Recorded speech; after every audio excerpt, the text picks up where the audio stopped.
Hi, my name is Kenya Grace, and this is Project Freddy Part 2. Project Freddy is about a young man named Frederick Eugene Buell, who was a young, creative, talented young man who was taken away from us at the early age of 22.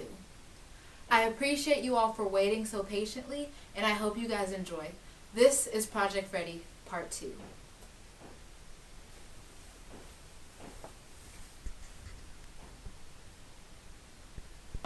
This is Frederick Eugene Buell. He is better known by his stage name, Freddy E. There wasn't much that the young, talented Freddy E could not do, as he is a young, Seattle-raised filmmaker, artist, YouTuber, and comedian. He is best known for his internet series called Jerk TV. In his program, Jerk TV, Freddy spoke rather blatant truths regarding many subjects, from politics. Now, don't vote for Barack Obama just because he's black. That's just pure ignorance. However, voting for Mitt Romney is just plain stupid. To kids. If a baby girl pop out my baby mama baby box, I'm gonna have to put my foot down. To women. There is a thick line between classy and ratchet. For example, No, I'm way too classy for all that. versus who you talking to like that? Who you talking to like that? I know it's not this bitch. Pause, rewind, replay, try it again, boo-boo. To the world ending. All I know is that the world does end. There's gonna be a whole lot of people pissed off that they wasted their life working at a 9 to 5. And no matter what he said or how he said it, Freddy always ended his videos with the same saying. Yeah, I got to go. You already know who it is. And I asked Freddy's dad, Frederick Buell, what exactly "and one" could possibly mean. Okay, well, the best way to explain it is that he took things one day at a time, and he would say he gets through this one and end it, and said, and with the grace of God, one more day.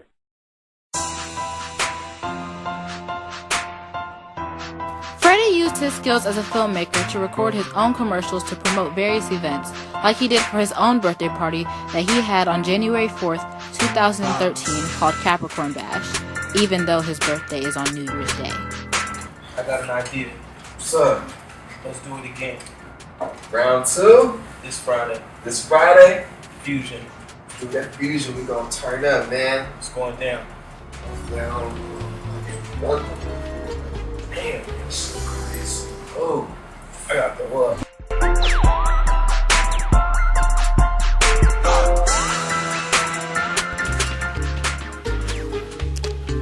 On the day of Freddy and Johnny's Capricorn Bash, many people came.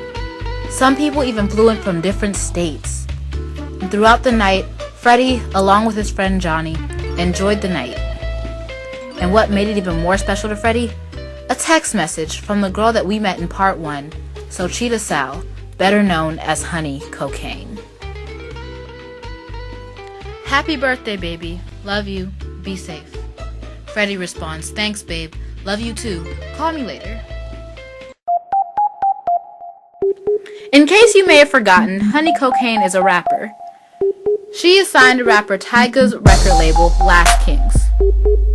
She and Freddy met at Tyga's concert in Seattle, Washington, where Freddy was hired to be the videographer.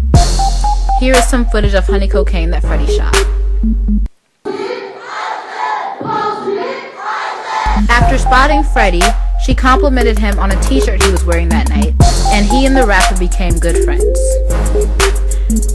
In fact, they became such good friends that rapper Honey Cocaine would fly Freddy out to a few of her concerts. I spoke with Freddy's family regarding their friendship. He had known Honey Cocaine only about a few months, 2 or 3 months maybe. She had flown him out to her tour bus in Austin, Texas. He had toured with her on that bus and New Orleans and a few places. They had a good relationship, I thought. However, People thought so as well. In fact, many people thought that their friendship might have been a little more than friendship. Were they ever romantically involved to your knowledge, or were they just friends? well, it was clear they liked each other. It was clear that Freddy caught feelings for her. but you heard him talk. He was hoping for that in the future. He thought she was on the same page. Doesn't seem like she was. But you have to figure it out for yourself. She flew him out on the tour bus. When she came to Seattle, she said, "I want to ride with Freddy E." There's nothing like that feeling of living alone, all by yourself. Sitting, waiting. Today, January 1st, 2014, would have been Freddie's 23rd birthday. But on January 5th, 2013, only 4 days after Freddie's 22nd birthday, and just hours after his celebration, Freddie was found dead in his car, which was parked in the family's apartment complex. Do you know what's worse than walking around knowing no one cares? The cause of death, Worse a self-inflicted gunshot wound to the head. Dying that way. Yes, the young, talented Frederick Eugene Buell, better known as Freddy E, had committed suicide. But Freddy did not leave without letting his fans know. Freddy took to Twitter.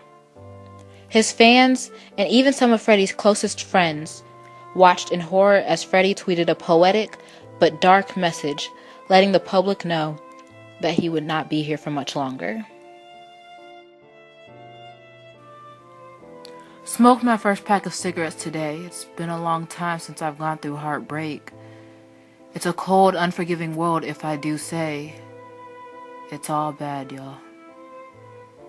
Cruising in the 300 Chrysler, wishing the world could be a little brighter, but all I can seem to find is this lighter. It's all bad, y'all.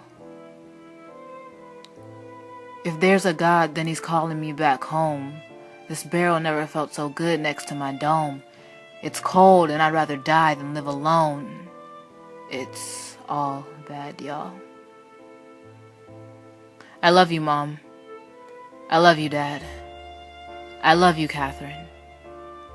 God, please forgive me. I'm sorry.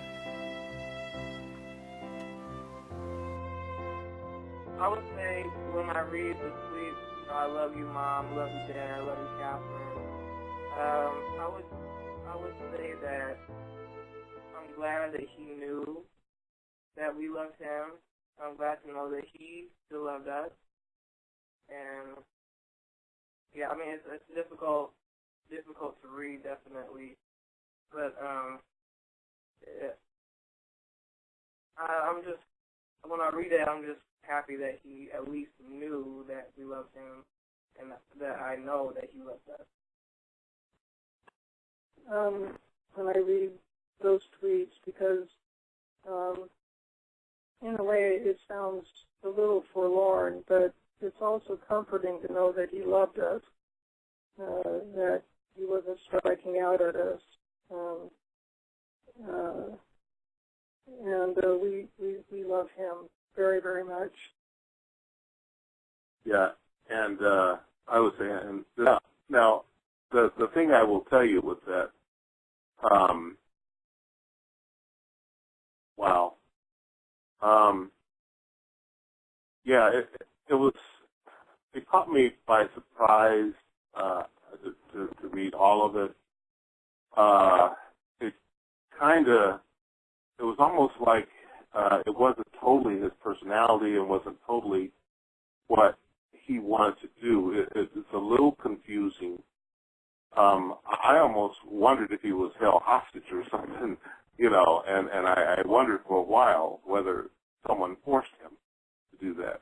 But as Catherine said, I was glad that he knew his family was around, even though he was home in this area. He was.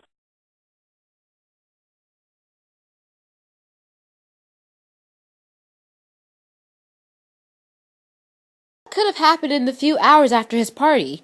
He was in a great mood, according to his family. Within these days after his birthday, he was totally in a great mood. On the first, he came over. We had a family gathering at Jamie's sister's house, his aunt, and cousins were there. We were there, and he He blew out the candles on his birthday cake. We had a dinner. He was just pretty great mood. The night before, New Year's, he'd had a great time. And he had all that time, even up to the 3rd, I think he did his Ustream. He was having a wonderful time. And 4th, actually, he said that it was the greatest time of his life. So, you see, we could not see anything wrong at that point in time at all. And that's why, this was blindsided, because he was in just a terrific mood. And before his rampage on Twitter, Freddy tweets pictures from the birthday bash. This one of him and a fan who was elated to meet Freddy. This one of Freddy and some friends enjoying a round of shots. And this picture of a packed house at the Fusion Lounge on that night all suggest that Freddy was having the time of his life. So, what went wrong? One possible answer? A text message and a tweet from the one and only Honey Cocaine. Remember, on the night of Freddy's birthday bash, Honey texted him and warned Freddy to be safe. Well, for some reason that the world may never know, Honey began to text Freddy some mean things later on that afternoon. She's at 12:30 in the afternoon on the 5th. She's got a whole different attitude, and she says, "You can't be using my name for fame. Go kill yourself." That was a tweet she gave him. And you put it in my timeline, I don't like that. And he actually profusely apologized if he hurt her or jeopardized their friendship in any way. He didn't mean to do that, etc. But she kept saying tremendously negative things, and that was that day. So I don't know why she did that. She was one of the last people that he talked to. When news broke that Freddy E had committed suicide, the blame had immediately been directed at Honey Cocaine on Twitter. She began to defend herself. To say I caused what happened is ignorance. You know nothing about our friendship or the story. Hate me if you feel. We loved each other. Here's more about what Honey had to say regarding her friendship with Freddy on an MTV interview that she did after his death. He was a fan who, became, just like a supporter, who became a friend, and, we became good friends, and that's all we were. There was no relationship. We weren't dating, and, I made it clear, and he respected that, and he never forced it, We were friends, and we had an understanding, and we were just always there for each other as friends.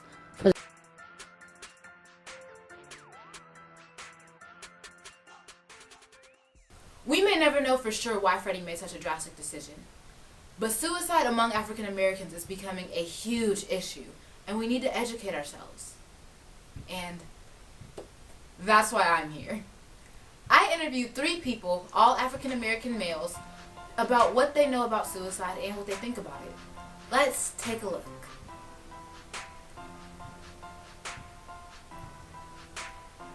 What is suicide? Suicide is when a person takes their own life. Suicide is the taking of one's life.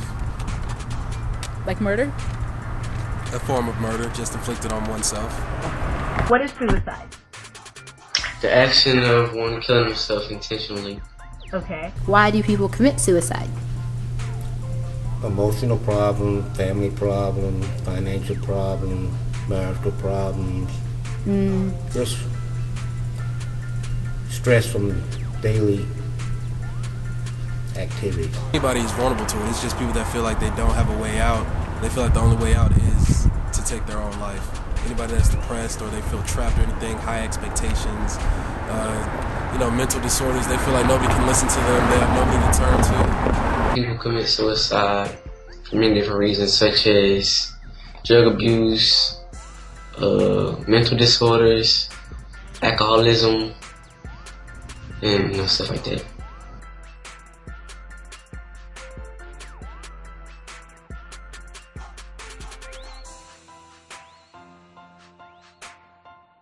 Do you know what the Bible says about suicide?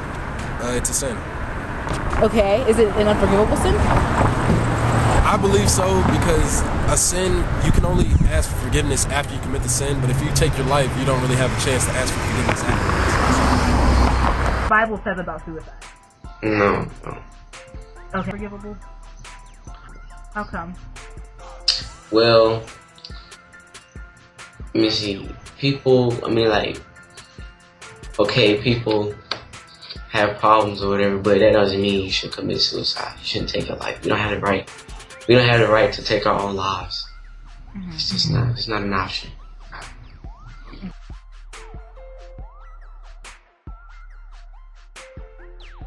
Kids do it for peer pressure. When you say kids, what age group do you mean? Teenagers, Like 13 to 16. What about people who are around the age from 17 to maybe 24? Yes, they can also, because of the problems of this world.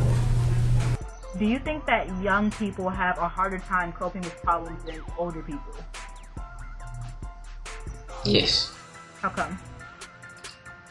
Because adults don't take children's. I'm gonna say children. They don't take minors / teenagers seriously.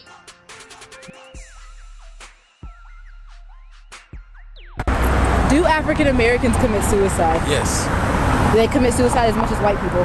I feel like the rates of suicide between African Americans and white people is probably about the same. Do black people commit suicide? Yes, some of them do. Some of them? Some of them do. Who commits suicide more, white people or black people? White people. In my opinion, white people are crazy. When you say insane crazy. Oh, like psychotic crazy. Yes, psychotic. So than black people are. Yes, very. Would you say that African Americans deal with problems better than white people? Yes, we do. Now, did you know that one African American does suicide every 4.5 hours? I did not know that. Is that surprising? Yes, very surprising. Why?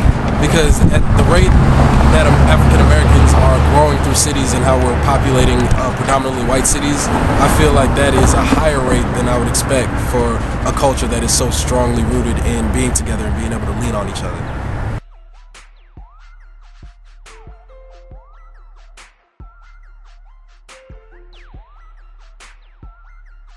I feel like African Americans commit suicide for different reasons than the white culture, because African Americans are always under some form of oppression, some form of this is what you're gonna be, this is what you're going to be in the eyes of white society. So there's always, we have to work twice as hard to get half of what they get. So sometimes we just get so tired and so exhausted and drained trying to measure up to unrealistic expectations that we feel like there's no way out except to take our lives.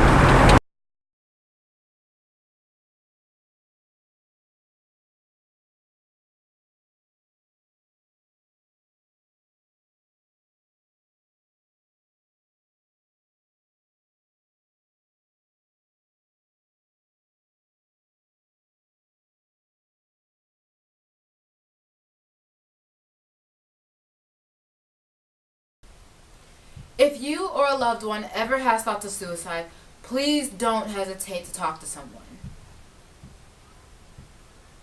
The USA's National Suicide Hotline number is 1-800-273-8255. It's okay to seek help. But yeah, thank you guys for watching, and I hope you have a blessed new year.